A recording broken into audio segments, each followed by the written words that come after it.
আশা করতেছি যদি এই দাম থাকে তাহলে 1 লাখ টাকার মতো বিক্রি করতে পারবো।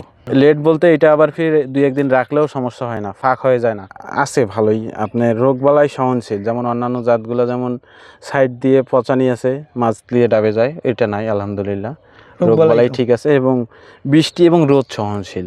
আমার খরচ হয়েছে ধরেন 30 শতকে প্রায় 40,000 টাকার মতো।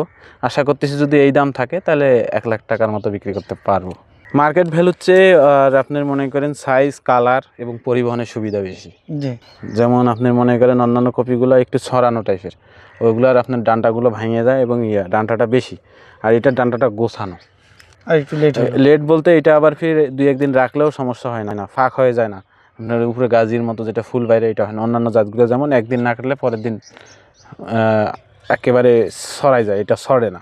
হ্যাঁ, এটা ছাড়া আমি তো রত্ন ছাড়া কপি, আমার আশপাশে যারা আছে সবাইকে রত্ন। আপনার আশপাশের যারা চাষি এরাও কি এই কপিটা সম্বন্ধে? কেজি এখন আমরা পাইকারি পাইতেছি আপনার, আমরা পাচ্ছি হলো 55, আর আপনারা কিনতে গেলে 70 টাকা নিতে